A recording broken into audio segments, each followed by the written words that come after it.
The body cam shakes as the officer pushes open the door. Room 412, Charleston's most expensive bridal suite. 2 bodies on the floor, blood soaked into white carpet, a wedding dress crumpled in the corner, stained red, shattered champagne glasses catching the early morning light. The officer's voice cracks. Jesus Christ, she's still in her veil. By 6 a.m., Maya Hartwell had been married for 6 hours, and she'd already killed 2 people. 18 hours earlier, Charleston's historic district had never looked more beautiful. Maya stood at the end of a magnolia-lined aisle, her custom Vera Wang gown catching the golden hour light. 200 guests turned to watch her, string lights wrapped around ancient oak trees. Everything perfect, everything planned. Brandon waited at the altar, his eyes wet with emotion. 4 years together. A fairy tale engagement, his family's wealth combined with her self-made success as a corporate lawyer. Everyone said they were the perfect match. But it wasn't Brandon that Maya couldn't stop looking at. It was Sienna. Her maid of honor stood 3 feet away, emerald dress hugging her frame. When their eyes met, something passed between them, something that lasted 2 seconds too long, something that made the air feel heavier. A guest leaned toward her husband, whispered, "Have you noticed how those 2 look at each other?" He shrugged. "They're best friends." She didn't respond, but she noticed. The reception exploded with music, champagne, laughter. But Brandon's jaw was tight. He'd been watching his new wife all night, watching her disappear with Sienna. Once, twice, 3 times, 10 minutes here, 15 minutes there. 20 minutes in the bathroom together while guests waited for the first dance. "Where were you?" he asked when Maya finally returned, her cheeks flushed. "Bridesmaid emergency," she said, adjusting her dress. "Sienna's zipper broke." Brandon looked at Sienna across the room. Her zipper looked fine. "Right," he said, but his gut screamed otherwise. Another disappearance, this time during cake cutting. Maya's phone buzzed. She glanced at it, then at Sienna. Some silent communication passed between them. They both excused themselves. Brandon found himself watching the hallway where they'd vanished. Watch the minutes tick by. 12 minutes this time. When they returned, Sienna's lipstick was a shade lighter than before. Maya wouldn't meet his eyes. A bridesmaid muttered to her date, "Those 2 are really close, aren't they?" "College roommates," he replied. She said, but her eyes said what her mouth wouldn't. Brandon stood by the bar, nursing his 3rd whiskey. He watched Maya and Sienna return from yet another absence. Sienna's lipstick, the deep burgundy she'd worn all night, was now smudged at the corner. Just barely. Just enough. Maya's hands moved to her dress, smoothing fabric that didn't need smoothing. Her eyes darted everywhere except toward him. And for just a moment, one brief, terrible moment, Brandon let himself think the thought he'd been pushing away all night. His wife was hiding something. He just didn't know it was someone. And he had no idea that in 6 hours, suspicion would become discovery. Discovery would become rage. And rage would become murder. When your gut tells you something's wrong on the happiest day of your life, do you confront it or convince yourself you're being paranoid? Drop your answer in the comments, because what Brandon does next will determine if he lives to see sunrise. Welcome to Compass True Crime Stories. Kindly support and encourage us by subscribing to this channel as we continue to keep you entertained. New true crime stories around the world on a daily basis. Don't forget to comment, like, share, and turn on the notification bell so you won't miss our next interesting and chilling true crime story. 7 years before the wedding, Duke University, Maya Hartwell and Sienna Cross met on move-in day, freshman year. Random roommate assignment, dorm room 3B. Maya arrived first, boxes stacked, sheets crisp, everything labeled. Pre-law track, full scholarship, parents' expectations heavy on her shoulders. Sienna showed up 3 hours late, laughing. Her car packed like a tornado hit a thrift store. They were opposites, but somehow it worked. Study partners turned into late-night conversations. Late-night conversations turned into shared secrets. Shared secrets turned into something neither of them had words for. Junior year, spring break, everyone else went home. They stayed. One bottle of wine, one confession. I think about you, Maya whispered. More than I should. Sienna's hand found hers in the dark. I know. I think about you too. What started that night lasted 2 years. Hidden, careful, never spoken about in daylight. Maya's family sent care packages with Bible verses tucked inside. Sienna's parents called every Sunday asking if she'd met any nice boys, so they kept it buried, kept it safe, until graduation forced a choice. 3 years after college, Maya had built the life everyone expected. Corporate law, corner office by 26, expensive apartment in Charleston's French Quarter, but alone. Then Brandon walked into her firm, real estate developer, family money, Carolina blue eyes that crinkled when he smiled. He was easy, uncomplicated, safe, everything Maya thought she needed. 6 months in, she called Sienna. First time they'd spoken in a year. I'm seeing someone, Maya said. It's serious. Silence on the other end, long enough to hurt. His name is Brandon. More silence. Say something, Maya begged. I hope he makes you happy. Sienna's voice was flat, empty. He does. Then why are you crying? Maya hung up. She told herself it was the right choice, the normal choice, the choice that meant Sunday dinners with her parents and no whispered questions at family reunions. She convinced herself love could grow where it was planted, not just where it bloomed wild. She was wrong. The engagement announcement went viral on Instagram. 12,000 likes in 3 hours. Sienna saw it on her phone at 2 a.m. in Atlanta. She stared at the photo, Maya in Brandon's arms, diamond catching light, and felt something crack inside her chest. 2 weeks later, Maya called. Will you be my maid of honor? Sienna should have said no, should have protected herself, should have let Maya go. Instead, of course.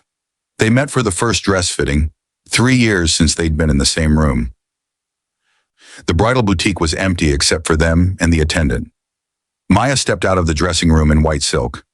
What do you think? She asked. Sienna couldn't breathe. You look like a bride? Like you're making a mistake. The attendant suddenly remembered she had paperwork in the back. Maya's hands trembled. Don't. Don't what? Tell you the truth? I'm happy. You're lying. Sienna closed the distance between them. You've been lying since the day you left. I had to leave. We couldn't what? Be together? Or couldn't handle people knowing? Maya's eyes filled. You don't understand the pressure. My family, my career, everything I worked for. So you chose a comfortable lie over an uncomfortable truth. Yes. Maya's voice broke. I chose survival. Sienna reached up, wiped a tear from Maya's cheek. Her thumb lingered. I thought I was over you, Maya whispered. Sienna's lips were an inch from hers. You were never over me. They kissed in a bridal boutique while a wedding dress worth $8,000 wrinkled between them. And just like that, 3 years of distance collapsed into nothing. Rehearsal dinner, Brandon's family estate, 100-year-old oaks dripping Spanish moss. Maya excused herself between courses. Bathroom. Sienna followed 60 seconds later. They met in the wine cellar, surrounded by bottles older than they were. No words this time, just need. Sienna pressed Maya against oak barrels, tasted champagne on her lips. I can't do this, Maya gasped. I can't marry him. Then don't. My parents are upstairs, his parents. 200 people flying in tomorrow. Run away with me. Sienna's forehead pressed against hers. Right now. My car's outside. We drive to Atlanta, start over. Nobody else. Just us. Maya's whole body shook. You're asking me to destroy everything. I'm asking you to choose yourself for once. I can't. My family would never forgive me. My firm, my reputation. So you'll marry him? Pretend to be someone you're not for the rest of your life? At least I'll have a life. At least I'll have, what? Approval? Comfort? A nice house and a husband you don't love? Maya pulled away. Stop. Then stop pretending you love me if you're going to marry him anyway. The words hit like a slap. Maya straightened her dress, fixed her hair, built the walls back up. I should get back. Sienna grabbed her wrist. Maya, We're done. After tomorrow, we're done. You don't mean that. Maya looked at her one last time. Eyes red, voice steady. I have to mean it. She walked out, left Sienna alone in the dark, surrounded by bottles she couldn't open and choices she couldn't make for someone else. Upstairs, Brandon asked where she'd been. Just needed air, Maya said. He kissed her forehead. Big day tomorrow. I know, but all she could taste was Sienna's lipstick and her own lies. 11:47 p.m. Brandon carried Maya over the threshold of room 412, champagne chilling on ice, rose petals scattered across Egyptian cotton sheets, candles flickering on every surface. The hotel had outdone itself. He popped the cork, poured 2 glasses. To my wife, he said. Maya forced a smile, touched her glass to his, barely sipped. Brandon set his glass down, moved closer. His hands found her waist. I've been waiting for this moment all night. She stepped back. I need to get out of this dress first. It's so tight I can barely breathe. Let me help. No. Too sharp. She softened her voice. I mean, give me a minute, please. She disappeared into the bathroom, stood at the sink, gripping the marble counter.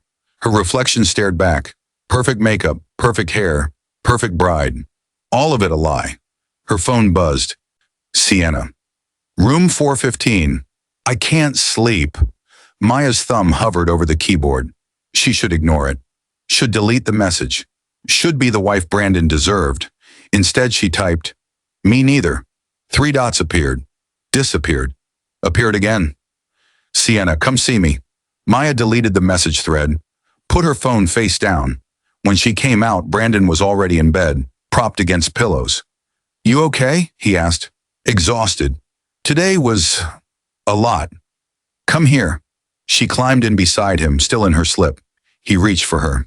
Brandon, I'm really tired. Can we just sleep? His hand stopped mid-reach. It's our wedding night. I know, you've been distant all day. During the ceremony at the reception now. I'm not distant, I'm just overwhelmed. He studied her face. Is there something you want to tell me? Her heart stopped. What do you mean? You seem, I don't know, like your mind is somewhere else. It's been a long day, that's all. He didn't look convinced, but he let it go. Okay, we'll sleep. He turned off the lamp, rolled onto his side. Within 10 minutes, his breathing deepened. Sleep came easy for him. Maya lay awake, staring at the ceiling. Every minute felt like an hour. Every hour felt like a prison sentence stretching into forever. 1:23 a.m. She couldn't take it anymore. Maya slipped out of bed. Brandon didn't move. She grabbed her robe, careful not to let the door click when she closed it. The hallway was silent. Dim emergency lighting cast everything in shadow. Room 415 was 3 doors down. She stood outside for a full minute, hand raised to knock. Hand falling back to her side, raised again. This is insane. Go back to your room. Go back to your husband. But her hand knocked anyway. Soft. 3 times. The door opened immediately. Sienna stood there in a black silk robe, mascara smudged under her eyes. She'd been crying. I knew you'd come, she said. No invitation needed. Maya stepped inside. The door closed behind her with a soft click that sounded like a gunshot in the silence. What happens in the next 3 hours will change 3 lives forever. 2 will end. 1 will never be the same. Most people clicking on this video right now, they'll leave before finding out how it ends. They'll scroll away, check their phones, move on to something easier to digest. But you're not most people. You're still here because you understand that the hardest stories, the ones that make us uncomfortable, are the ones we need to hear most. If you've ever felt trapped between who you are and who everyone expects you to be, this next part will hit different. Stay with me, because what comes next, you won't see coming. No words at first, just Sienna pulling Maya close, fingers tangled in her hair. Months of denial, years of repression, all of it burning away in seconds. They moved to the bed, desperate, almost violent in their need. Maya was crying. Sienna tasted salt on her lips. I love you, Maya gasped between kisses. God, I love you so much. Then why? Sienna pulled back, held her face. Why did you marry him? Because loving you means losing everything else.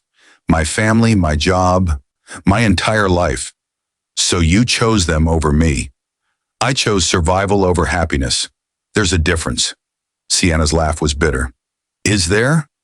They lay tangled afterward, sheets twisted, breathing slowing. The air conditioning hummed. Outside, Charleston slept. Leave him, Sienna whispered. Tonight.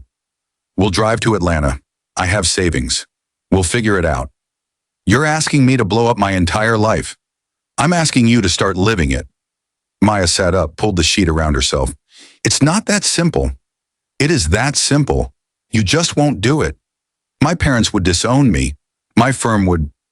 Your firm doesn't own you. Your parents don't own you.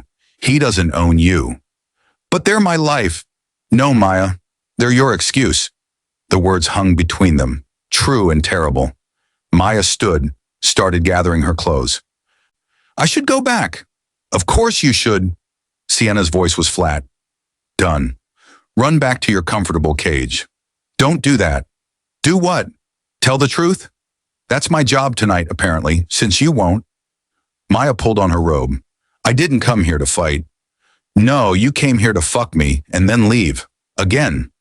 The cruelty in those words landed like a punch. Maya reached for the door. If you walk out now, Sienna said, we're done. For real this time. No more texts. No more I miss yous. You go back to him. You lose me forever. Maya's hand stayed on the doorknob. I know. And you're still leaving? I have to. No. You want to. Own it. Maya turned around one last time, looked at Sienna. Beautiful, hurt, done waiting. I'm sorry. No, you're not. Not yet. Maya opened the door and found Brandon standing in the hallway. He'd been there maybe 30 seconds, long enough to hear voices, not long enough to hear words, but long enough to know. Maya froze, still wearing the robe, hair disheveled, lips swollen. Brandon's eyes moved from her to the open door behind her, to Sienna visible in the background, sheet pulled up, eyes wide. Brandon! His face cycled through confusion, realization, devastation in 3 seconds flat. How long? His voice was eerily calm. It's not. How long? Maya flinched. She'd never heard him yell before. Sienna appeared in the doorway, sheet wrapped around herself. Since college. We were together for 2 years before you even existed. Sienna, shut up. Maya turned on her, but Brandon was already laughing, cold, broken. 2 years. Jesus Christ. And I'm just... What? The consolation prize? No, Were you with her while we were dating? While I was planning this wedding? While I was standing at that altar today? Like an idiot? Maya's silence was its own answer. Brandon stepped forward. Maya stepped back. I trusted you. I gave you everything. I never asked you to. You married me. His voice echoed off the walls. You stood there, looked me in the eyes, promised forever, and you were fucking her the whole time? A door opened down the hall. Someone peeking out. They saw the scene and quickly closed it again. Brandon grabbed Maya's wrist, not hard enough to hurt, but firm. We're going back to our room, right now. Let go of me. We're going to talk about this. Sienna moved forward. She said, let go. Brandon's eyes shifted to her, raw hatred. You. He released Maya, turned on Sienna. You stood at our wedding, smiled at me, made a toast, and you knew. This whole time you knew. I told her not to marry you. How generous. She doesn't love you. She never did. Sienna. Maya's voice cracked. But Sienna was done protecting feelings. Tell him the truth for once in your life. Brandon looked at Maya, waiting. Her voice failed. Say it, Sienna pushed. Tell him you don't love him. I do love him, not the way you love me. Silence fell like a blade. Brandon's face went blank, the kind of blank that comes before something breaks forever. Get in the room, he said quietly. Both of you. Brandon stepped into Sienna's room. Maya followed, then Sienna. The door closed behind them. For 5 seconds, nobody spoke. Then Brandon turned. His voice was ice. How long have you been sleeping together? Maya opened her mouth. Nothing came out. Answer me. Since the engagement, Sienna said. Maya whipped around. Stop helping. Why? He deserves the truth. Brandon's jaw clenched. The engagement. So for 6 months, while I was picking out rings, planning a future, it wasn't like that, Maya tried. Then what was it like? Explain to me how this isn't exactly what it looks like. We didn't plan this. We tried to stay away from each other. Clearly didn't try hard enough. He looked at Sienna. And you're supposed to be her best friend. You couldn't tell her this was insane? I told her not to marry you, Sienna shot back. Multiple times, she chose you anyway. Because she loves me. No, because you're safe. Because marrying you meant she didn't have to explain herself to her parents. Brandon's hands curled into fists. You don't know anything about our relationship. I know she was in my bed an hour ago. Where were you? Stop! Maya put herself between them. Both of you, just stop. Brandon looked at his wife, really looked at her. Did you ever love me? At all? Yes, I do. Not like you love her, though. Not a question, a statement. Maya's silence confirmed it. Brandon laughed. Bitter. Empty. 4 years. 4 years of my life. And I'm just the guy you settled for because you were too scared to be yourself. That's not fair. What's not fair is standing at an altar and lying to 200 people. What's not fair is letting me believe we had a future when you were already giving your heart to someone else. Tears streamed down Maya's face. I'm sorry. I never wanted to hurt you. But you did it anyway.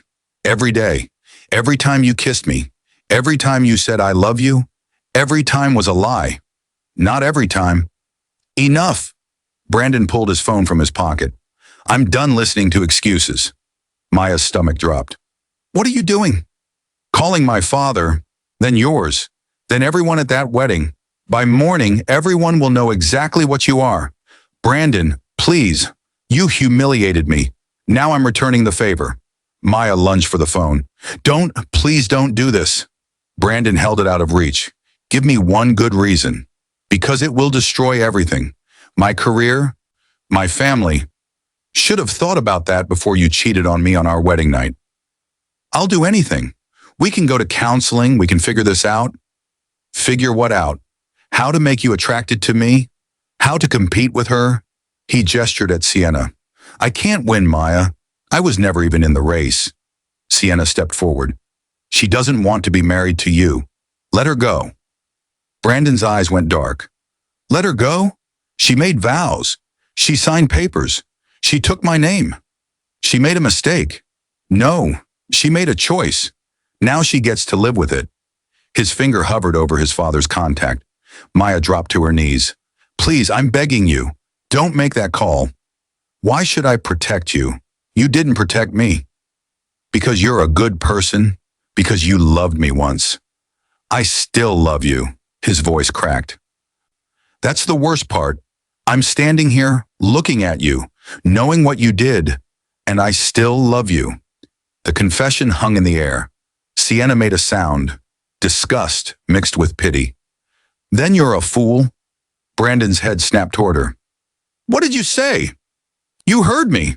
You're a fool for loving someone who will never love you back. At least I'm not the other woman who destroys people's marriages. There was no marriage, just a performance. Get out. Brandon took a step toward her. This is between me and my wife. Sienna stood her ground. She's not your wife. Not really. She's just a woman you trapped in a contract. I didn't trap anyone. She said yes, because society gave her no other choice. Brandon's face twisted. Don't give me that. She had choices. She chose to lie. She chose to use me. She chose survival. By ruining my life. Your life? What about hers? What about living every day pretending to be someone she's not? Brandon stepped closer to Sienna. Too close. You don't get to play victim here. You're the one who couldn't let go. You're the one who kept your claws in her. My claws? Sienna laughed. I gave her space. I gave her years. She came back to me. Every time. Because you manipulated her. I loved her. That's not manipulation. That's just love. Brandon's voice dropped to a whisper. Dangerous, low. You're a predator. You saw a confused woman and you took advantage. Sienna's hand flew before anyone could stop it. The slap echoed off the walls. Brandon's head snapped to the side. His cheek bloomed red. For 3 seconds, nobody moved. Then Brandon shoved her, hard. Sienna stumbled backward into the dresser. Bottles and glasses crashed to the floor. Don't touch her! Maya threw herself between them. Brandon's eyes were wild now. Control slipping. She hit me first. You called her a predator. Because that's what she is. She manipulated you. She ruined us. No. Maya's voice was steel. I ruined us. This is my fault, not hers. Oh, now you want to take responsibility? Little late for that. I know I messed up. I know I hurt you. But please. Please what? Please don't tell the truth. Please let you keep lying. Please don't destroy my entire life because I made a mistake. Brandon's laugh was cruel. A mistake? You call 6 months of cheating a mistake? Yes. No. I don't know. Maya was falling apart. I just know I can't have everyone know. My firm, they're conservative. They'll fire me. My parents, they'll disown me. I'll lose everything. Good. Now you know how I feel. He raised his phone again. Maya grabbed his wrist. Stop. Let go of me. Not until you promise. He jerked his arm away. She lost her balance, hit the edge of the bed. Sienna moved fast. Grabbed Brandon's shirt, yanked him backward. Keep your hands off her. Brandon spun, knocked her arm away. Or what? What are you going to do? They were chest to chest now, breathing hard, rage meeting rage. Try it, Sienna said. Give me a reason. You want a reason? You destroyed my marriage. You corrupted my wife. Your wife was never yours to begin with. The words hit like a bullet. Brandon's face changed. Something broke behind his eyes. You're right, he said quietly. She was never mine. He stepped back, raised his phone. But she's not yours either. And if I can't have her, if this marriage is over, then everyone's going to know why. His finger pressed the screen. Maya screamed. No! She moved without thinking, grabbed the nearest object on the nightstand, a heavy crystal decanter, wedding gift, monogrammed. Brandon's back was turned, phone to his ear. Dad, it's me. Something happened at the wedding. Maya swung. The sound was wet, hollow, final. Brandon dropped. The phone clattered across the floor, his father's voice calling out, Brandon! Brandon, are you there? Sienna screamed. Maya stood frozen, decanter still raised, blood dripping from the crystal. Brandon lay on the carpet, not moving, blood pooling fast under his head. Oh God! Maya's voice was barely a whisper. Oh God, oh God, oh God! She dropped the decanter. It shattered. Fell to her knees beside him, shook his shoulder. Brandon? Brandon, wake up. His eyes stared at nothing. Sienna backed against the wall, both hands over her mouth. Is he? Maya pressed 2 fingers to his neck, waited, nothing. He's dead. Her voice was hollow, broken. I killed him. From the phone on the floor. Brandon? Son, what's going on? I'm calling 911. Maya crawled to the phone, ended the call. Silence fell like a coffin lid closing. For 10 seconds, neither woman moved. Then Maya looked at Sienna, and Sienna saw something in her eyes that made her blood go cold. Maya, what are you thinking? Maya's gaze dropped to Brandon's body, then back to Sienna. You're the only witness. No, Maya, don't. His father hurt us. He'll tell the police. They'll come looking. So we tell them it was self-defense. He was on the phone. I hit him from behind. Maya stood slowly. There's no self-defense here. Sienna edged toward the door. Then we run, both of us, right now. Where? Where do we run that they won't find us? I don't know, but we'll figure it out. The only way this doesn't destroy both of us? Maya's voice trailed off.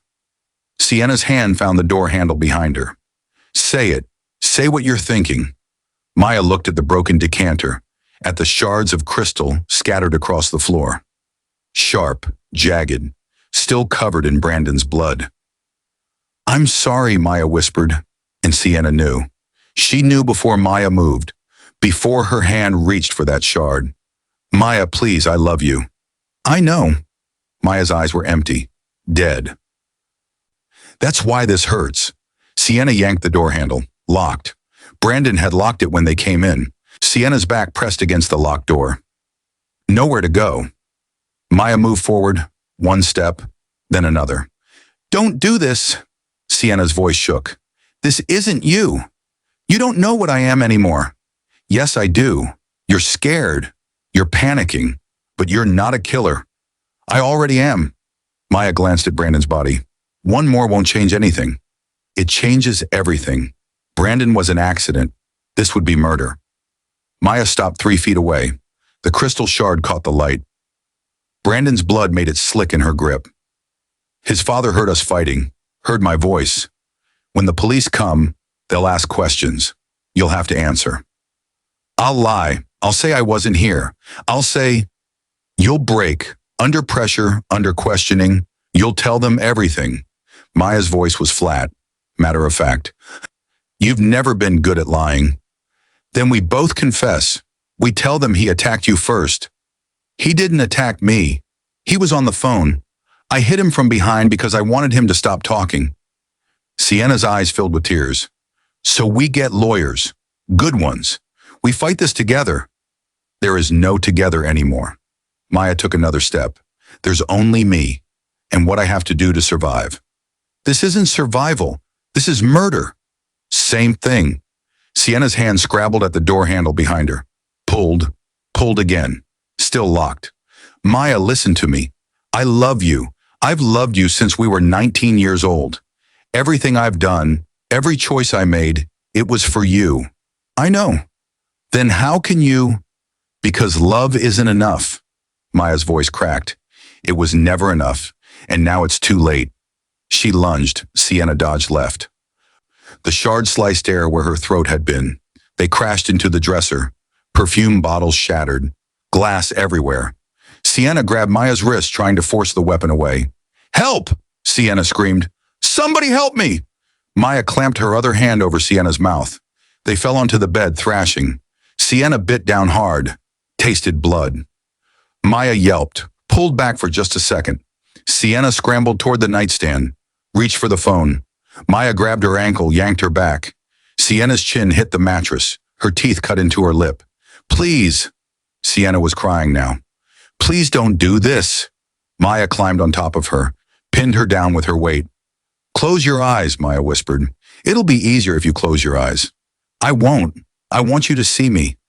I want you to remember this every day for the rest of your life."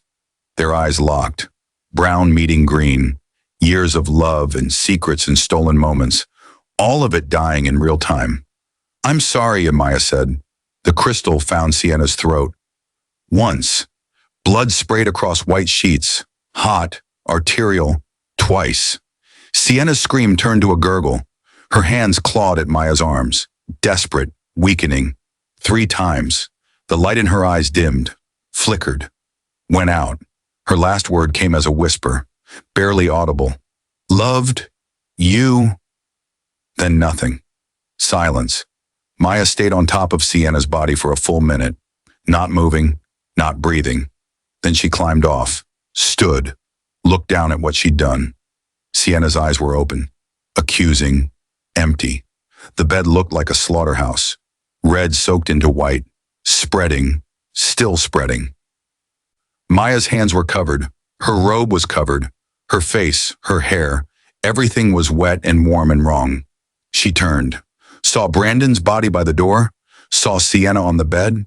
2 people, 2 lives, gone because she'd been too afraid to tell the truth. Her legs gave out.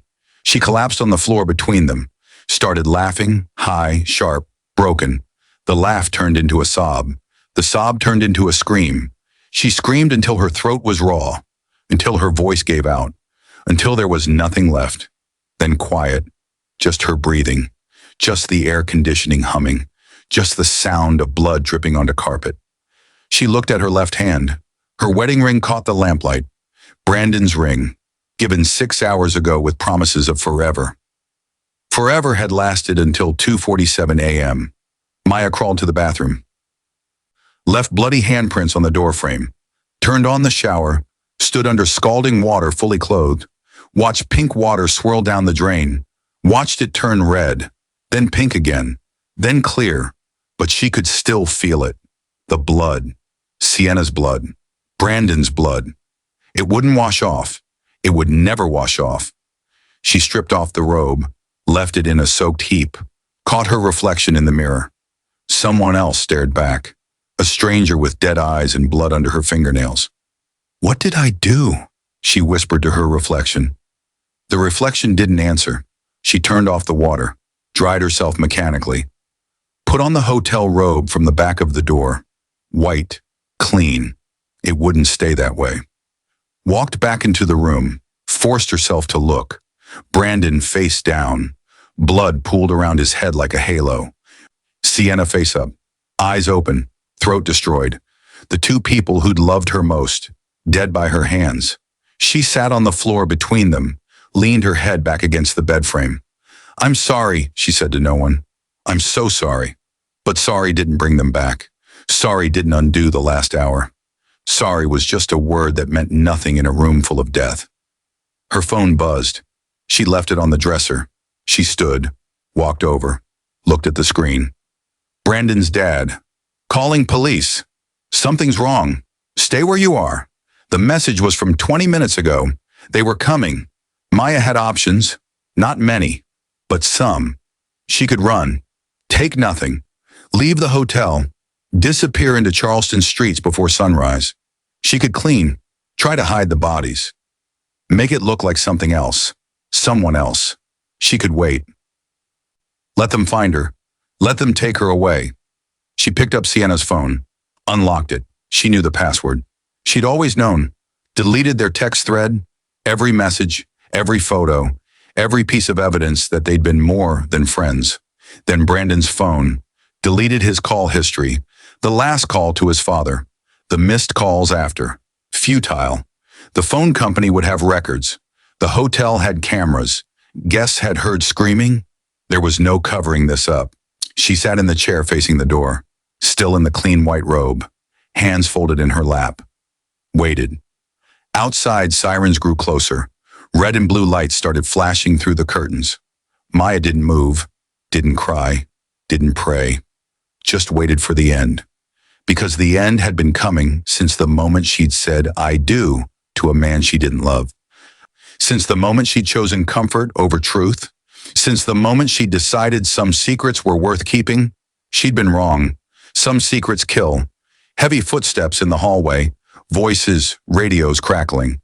"Police! Open the door!" Pounding, harder, faster. "We're coming in!" The door burst open. 4 officers, guns drawn. They saw Brandon first, then Sienna, then Maya sitting calmly in the chair, hands visible, unthreatening. "Hands up! Hands where I can see them!" Maya raised her hands slowly. "Stand up! Do it now!" She stood. The robe fell open slightly. Blood on her legs, blood on her feet. 2 officers moved to the bodies, checked for pulses they wouldn't find. The third approached Maya, gun still raised. "Is anyone else in this room?" "No. Just me." "Did you do this?" "Yes." "Are you armed?" "No." He holstered his weapon, pulled out handcuffs. "Turn around, hands behind your back." She complied. The metal was cold against her wrists. Click, click. "Maya Hartwell, you're under arrest for murder. You have the right to remain silent." The words faded into background noise. She looked at Sienna one last time. At the woman she'd loved for 7 years. The woman whose last word had been her name. At Brandon, the man who'd loved her enough to give her everything. And she'd killed him for it. They let her out. Through the hallway, past guests in doorways, phones up, recording everything. Into the elevator. Down to the lobby. Through a crowd of hotel staff and early risers. Out into the Charleston dawn.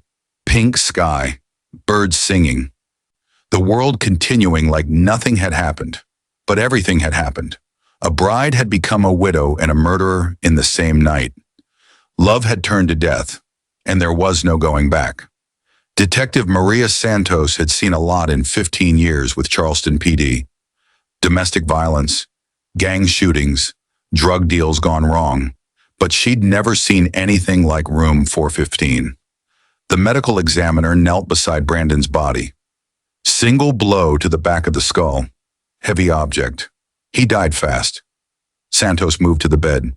Sienna's body lay in a pool of blood that had soaked through the mattress. This one fought back, the examiner said. Defensive wounds on her hands. Multiple lacerations to the throat. She bled out in under 2 minutes. Santos studied the room. Broken glass everywhere. Furniture overturned. Blood on 3 different walls. This wasn't quick, she said. This was personal. Her partner, Officer Reyes, held up an evidence bag. Found this under the bed. Crystal decanter, shattered, blood and hair on it. Santos took the bag, turned it over, saw the monogram engraved on a piece of crystal. B&M Brandon and Maya. Wedding gift, she muttered. Another officer approached. Detective? The hotel manager pulled the security footage. You need to see this. The hotel security office was cramped. 6 monitors showing different angles. The manager queued up the footage. 3rd floor hallway, starting at 1:20 a.m. Santos watched. 1:23 a.m. Maya appeared on screen, walking down the hallway in her robe. Stopped outside room 415. Knocked. Door opened. She went inside. Fast forward, Santos said. 2:38 a.m. Different angle. Brandon in the hallway, standing outside the same door. He knocked, waited, knocked again. The door opened. He went inside. Keep going. The timestamp rolled. 2:45 a.m., 3 a.m., 3:15 a.m. No one came out. 6:03 a.m. Police arrived. That's it? Santos asked. That's it. 3 people went in. Only 1 came out alive. Santos turned to Reyes. What about the wedding? Any footage from the reception? The manager switched feeds. Grand ballroom, last night. The footage showed Maya and Sienna throughout the evening, dancing together, disappearing into hallways, returning with disheveled hair and fixed makeup. One clip showed Brandon watching them from across the room. His expression was easy to read. He knew. Get me witness statements, Santos said. Anyone who was at that wedding. I want to know what they saw. By 9 a.m., Santos had interviewed 12 guests. Brandon's college roommate. He seemed off during the reception, kept watching Maya and her maid of honor. When I asked if he was okay, he said, I think my wife's in love with someone else. Maya's cousin. Those 2 were always close. Maya and Sienna. Honestly, I thought they were together in college. The way they looked at each other. The wedding planner. The bride disappeared 4 times during the reception. The maid of honor followed every time. I didn't think much of it. Figured it was wedding stress. A bridesmaid. Sienna told me she'd been in love with Maya for years. Said Maya was making a mistake marrying Brandon. I told her to let it go. She said she couldn't. Each statement painted the same picture. An affair, jealousy, betrayal, classic love triangle. But the violence, that was something else. That was rage, desperation, fear. Santos returned to the interrogation room where Maya sat. Still hadn't asked for a lawyer. Hadn't said a word since her confession at the scene. Santos sat down across from her. Your in-laws are here. They want to see you. Maya looked up, first sign of emotion since the arrest. No. They have questions, Maya. They deserve answers. I can't. Can't or won't. Maya's jaw tightened. Tell them I'm sorry. Tell them I never wanted to hurt their son. But you did hurt him. You killed him. I know. Why? Silence. Santos leaned forward. Help me understand. You married this man, took his name, made vows. Then 6 hours later, you beat him to death with a wedding gift. What happened in that room? He found out. About Sienna? Maya nodded. And that's why you killed him? To keep him quiet? To keep my life from falling apart. Your life, Santos's voice hardened. 2 people are dead, Maya. Your life is already gone. By noon, the story had broken national. CNN, Charleston bride murders husband and lover on wedding night. Fox News, wedding day. Massacre, secret affair, ends in double homicide. Local Charleston news. Society wedding turns deadly. Lawyer arrested for murder. Maya's face was everywhere. Her engagement photos, wedding photos, mugshot. The internet exploded. Twitter threads dissecting her life. Reddit forums debating motive. TikTok videos analyzing the psychology. Some defended her. She was trapped by societal pressure. She couldn't be herself. Most didn't. She had choices. She chose murder. Maya's law firm released a statement. We are shocked and horrified by these allegations. Maya Hartwell has been terminated effective immediately. Brandon's family held a press conference. His mother, eyes swollen. My son was a good man. He loved her. He gave her everything, and she took his life like it meant nothing. Sienna's sister spoke through sobs. She told me Maya made her feel alive. Now she's dead. And for what? For loving someone? Maya's parents refused to comment, turned off their phones, closed their curtains. Their daughter, the one they'd raised to be perfect, to be successful, to be normal, was a double murderer, and the whole world was watching. The arraignment was packed. Media, families, curious onlookers. Maya stood before the judge in an orange jumpsuit, hands cuffed in front of her. The defendant is charged with 2 counts of murder in the first degree, the prosecutor said. The state has overwhelming evidence, security footage, physical evidence, and a full confession. How does your client plead? The judge asked. Maya's public defender started to speak, but Maya cut him off. Guilty. Gasp from the gallery. Her lawyer grabbed her arm. Maya, we discussed this? Guilty, she repeated, louder. To both counts. The judge frowned. Ms. Hartwell, you understand what you're saying? A guilty plea to first-degree murder carries life in prison. I know. You're waiving your right to a trial, to present a defense, I don't want a trial. I don't want a defense. I did what they said I did. I'm guilty. Brandon's father stood up in the back. She should get the death penalty. The judge banged his gavel. Order. But the damage was done. The courtroom erupted. Sienna's mother screaming, reporters shouting questions, Maya's lawyer trying to speak over the chaos. Maya stood silent in the center of it all, calm, resolved, already gone. 6 weeks later, the sentencing hearing, the judge had reviewed everything. Police reports, autopsy results, psychological evaluations. Maya showed no signs of mental illness, no history of violence, high functioning, intelligent, aware of her actions, which made it worse.